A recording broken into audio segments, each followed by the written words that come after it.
Je veux que tu t'imagines une cage à rats, ou à souris, ou à hamster, peu importe. Mais tu regardes la disposition de cette cage, avec une roue pour faire du sport, un coin pour boire, un coin pour manger, une petite maison pour qu'il puisse se cacher, dormir, etc. Et bien la disposition de cette cage, c'est la même chose pour nous, l'être humain, qui habitons dans une ville. Une ville plus ou moins grande, allez, Paris, Marseille, Lyon, Bordeaux, Nice, Lille, peu importe. En fonction de la taille de la ville, eh bien la cage sera plus grande. Il y aura plus de choses à faire, plus de coins où aller, plus d'occupations. On va prendre l'exemple de Paris, parce que voilà, j'habite à Paris, et puis voilà. Là, on va retrouver notre maison, pour certaines personnes, la salle de sport pour faire du sport. On va trouver un coin pour s'amuser, un coin pour se reconnecter à la nature avec des parcs, des jardins, des forêts. On va retrouver un coin pour se divertir avec des cinémas, avec des boîtes de nuit, avec pourquoi pas des coins pour se cultiver, des musées ou quoi que ce soit. On a aussi des coins où on peut se soigner, des hôpitaux, des cliniques, etc. Et en fait, tout ça, c'est à l'intérieur d'une cage. Cette cage à rats, là où nous vivons l'être humain. Et en fait, tout est programmé dans cette cage, tout est déjà écrit. Par exemple, c'est le fameux chemin classique faire des études, avoir des diplômes, aller au travail, faire un crédit, mariage, enfant, et puis les enfants vont répéter ce même cycle, etc. Ce mode de vie, c'est la fameuse rat race, la course des rats pour ceux qui connaissent, hein, où on va nous vendre un semblant de bonheur, une illusion du bonheur qui va passer par la consommation, qui va passer par la possession, qui va passer par acquérir plein de biens matériels et courir après tout cet argent pour acquérir ce bien matériel. Putain, là, il y a des travaux à côté de chez moi. J'espère qu'on va bien m'entendre parce que ça, c'est propre à la ville. Il y a toujours des travaux, il y a toujours du bruit, il y a toujours trop de gens, trop de voitures, etc. J'espère qu'on m'entend bien. Bref, bon, vu que tout est programmé dans une ville, dans ce mode de vie de la rat race, eh bien, chaque seconde, on sait ce qu'on va faire. Et ça, c'est parce qu'on est du bétail. Nous sommes du bétail humain. Entre la journée de travail, entre la journée de divertissement pour se reposer, s'aérer l'esprit, entre l'occupation de sa famille, tout est programmé, on sait toujours ce qu'on va faire à l'avance. Et dans une ville, tout le monde se ressemble, tout le monde va s'habiller de la même façon, tout le monde va mettre les mêmes marques, tout le monde va regarder les mêmes séries, les mêmes films, tout le monde va écouter la même musique, tout le monde va faire le même sport, tout le monde aura les mêmes sujets de conversation, que ce soit la politique, le beau temps, les enfants, les loisirs. Tout le monde, en fait, aura le même discours, la pensée unique. Et si je te dis tout ça, en fait, c'est parce que la ville, c'est comme une cage à rats, encore une fois. C'est une expérience sociale. Si toi, tu as une cage à rats, c'est l'humain qui observe le rat, l'animal, peu importe. Mais la ville, qui nous observe, en fait? Moi, je suis dans mon délire gros complotiste. Tu connais déjà. C'est ceux qui nous gouvernent, l'élite, hein, entre les milliardaires, entre ceux qui possèdent l'argent, les banques, etc. Voilà, tu connais déjà. Et du coup, vu qu'on est tous dans une cage, on va nous observer à la loupe, on va nous créer des problèmes. Et tous les problèmes que tu peux retrouver en ville, c'est propre à la ville. Entre le féminisme, entre le sexisme, l'harcèlement, les problèmes de religion, l'islamisme, le racisme, peu importe, tout ça, ce sont des problèmes liés à la ville. Et dans une ville plus ou moins grande, on va encore rester sur l'exemple de Paris, c'est là où tu vas retrouver des gens qui sont totalement déconnectés de leur spiritualité.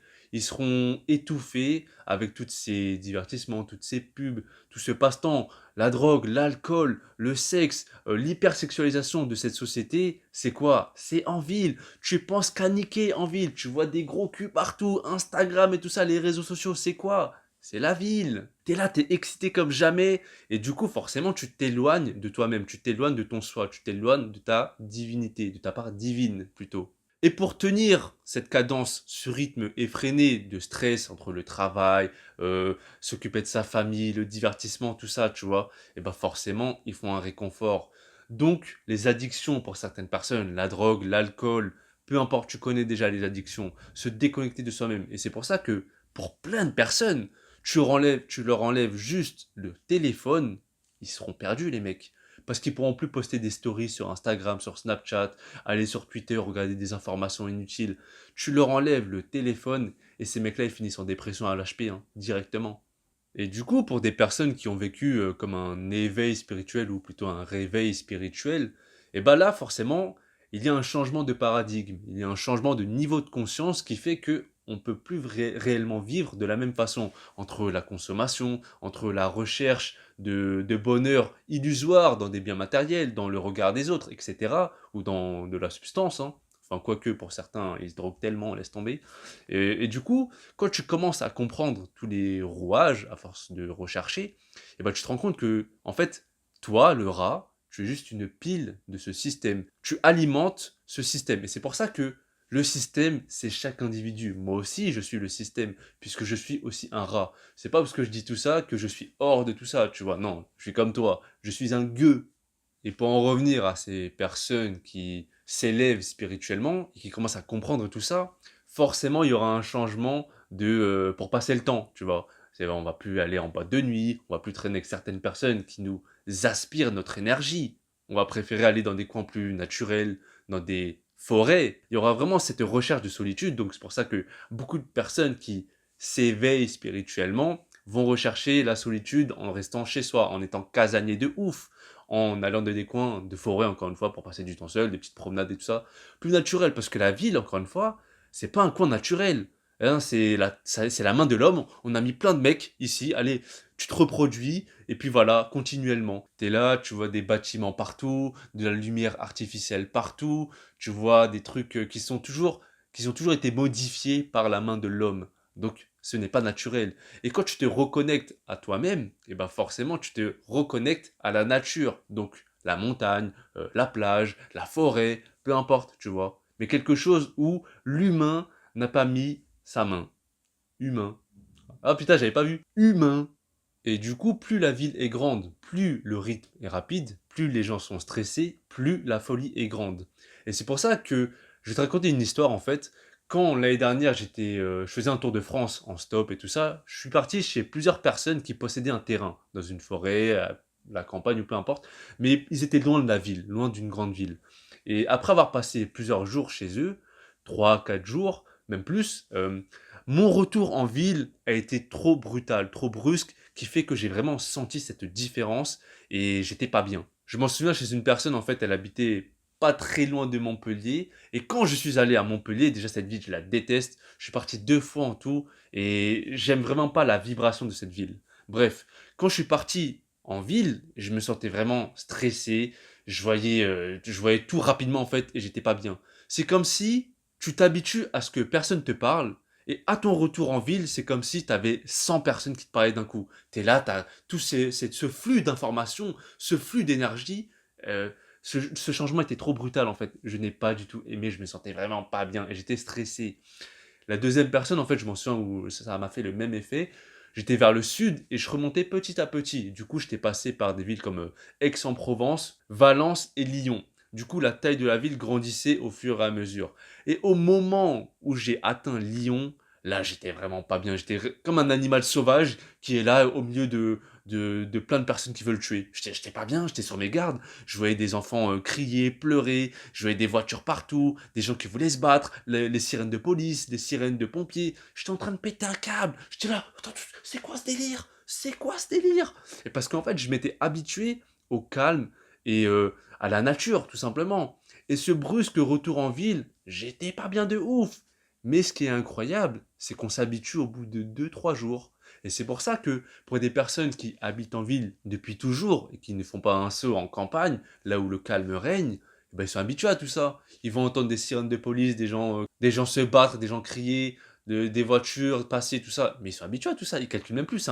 C'est un bruit de fond pour eux. Et ils sont là, ouais, ils calculent même plus. Et tout ça, en fait, c'est pour ça que je fais le lien avec une certaine spiritualité, c'est que la ville t'anesthésie tes sens. Parce que quand le bruit ne te dérange plus, que ton odorat se limite à des odeurs d'égout, à des odeurs de fumée, des odeurs de fast-food, de peu importe, c'est que tu te déconnectes de toi-même.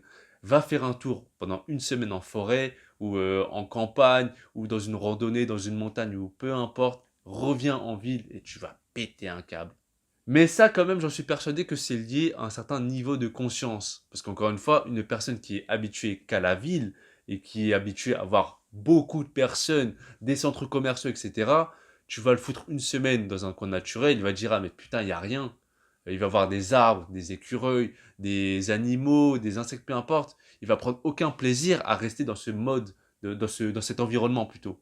Et peu importe la ville, c'est partout pareil, que ce soit Paris, Marseille, Lyon, Bordeaux, Toulouse, Rennes. Je te dis ces endroits parce que je suis déjà allé là-bas. C'est pareil.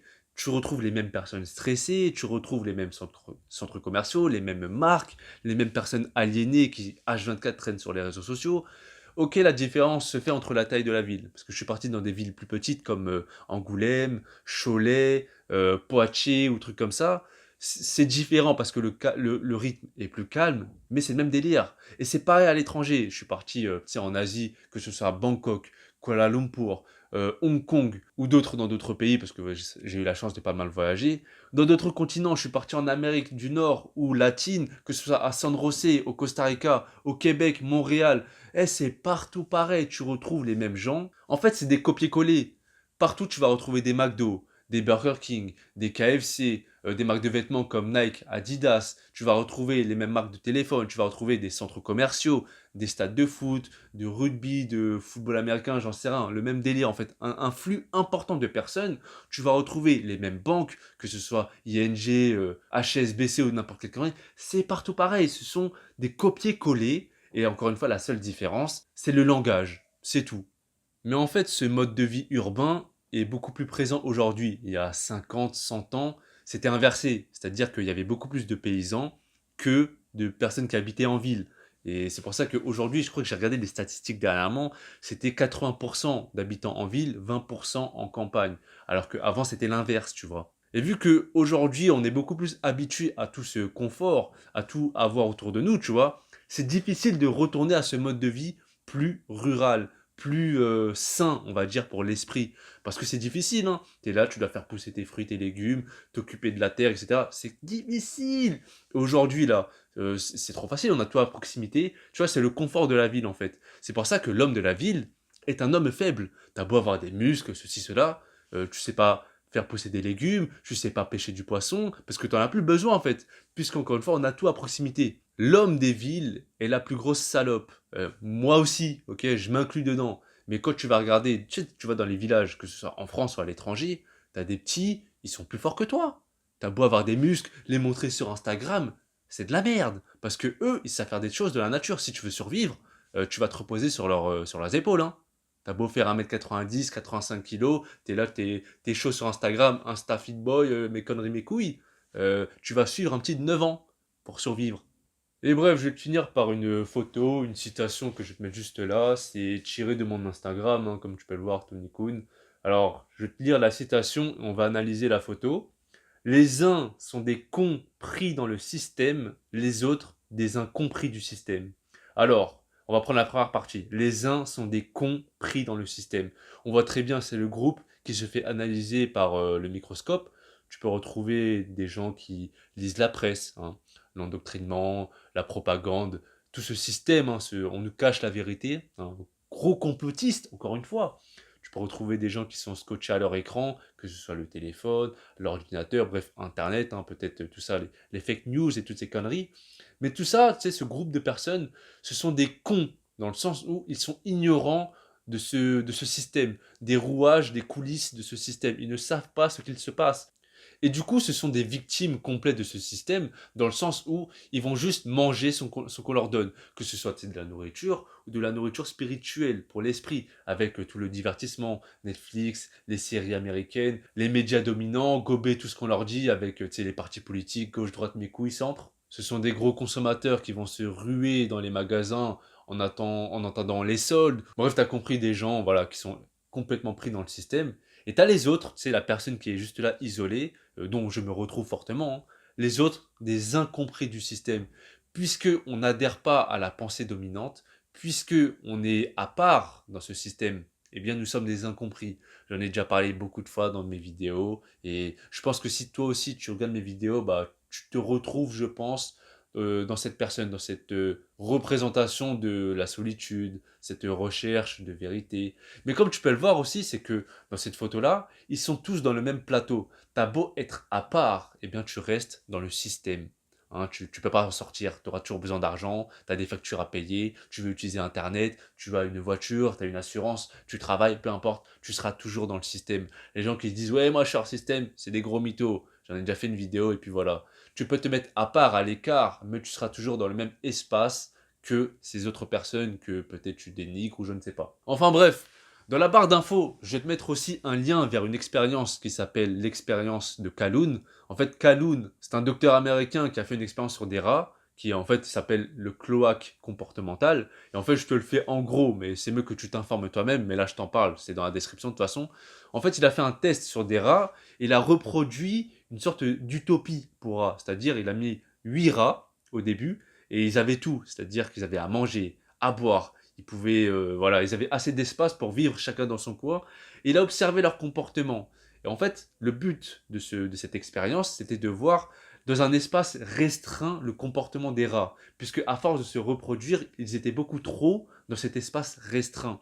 Et c'est là que tu peux voir que tout ce qui se passe avec les rats, eh ben c'est ce qui se passe en ville, avec une hypersexualisation, avec des déviances sexuelles, avec du cannibalisme, des gens qui se mettent à part de cette société, à l'écart, comme tu peux le retrouver dans cette image.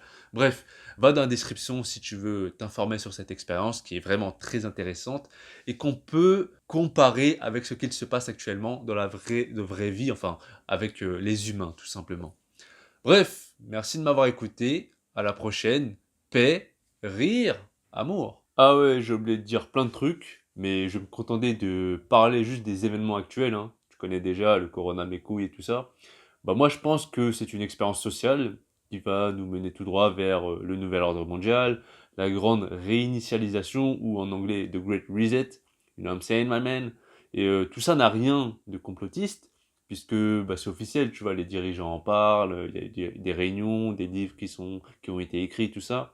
Donc c'est pas quelque chose que j'invente, tu peux trouver ça sur internet très facilement. C'est pour ça que je pense que tout ce qui se passe actuellement, toutes les restrictions mises en place, on est dans cette cage encore une fois, cette cage à rats, et ils nous observent. Quand je dis ils, voilà, je vais pas trop développer parce que ça, on va me dire complotiste, etc. Mais bref, on nous observe et tout ça c'est pour voir à quel point on peut être docile, à quel point on peut nous contrôler, mettre des mesures en place, nous priver de plus en plus de liberté, pour encore une fois nous mener vers cette grande réinitialisation. Et je vais aussi te mettre d'autres liens dans la barre d'infos. Ce sera Noam Chomsky, la fabrication du consentement, avec le travail des médias et tout ça, leur puissance plutôt, pour manipuler l'opinion publique.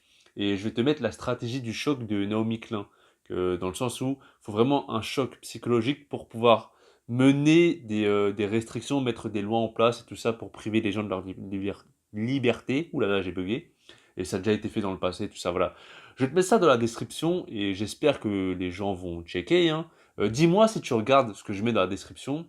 Au pire, dans mes prochaines vidéos, bah, je mettrai ça en commentaire aussi. Du coup, voilà. Parce que je mets des liens et je trouve ça dommage si les gens vont pas checker ce qu'il y a.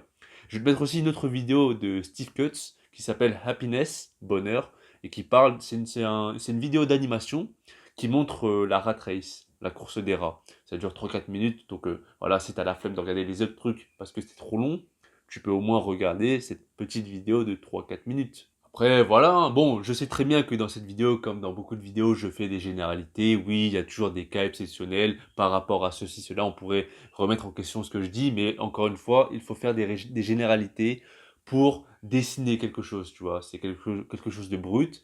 Et après, bien sûr qu'il y a des détails sur lesquels on peut revenir. J'en suis très bien conscient. Enfin bref, bah, je vais te mettre une vidéo juste là qui s'appelle Ta vie n'est pas intéressante, où je parle des réseaux sociaux, le fait de raconter sa vie, etc. Et une autre vidéo juste ici qui s'appelle Manipulé par les marques et la mode, où je parle, bah, voilà, comme le titre l'indique. Enfin bref, merci de m'avoir écouté, à la prochaine.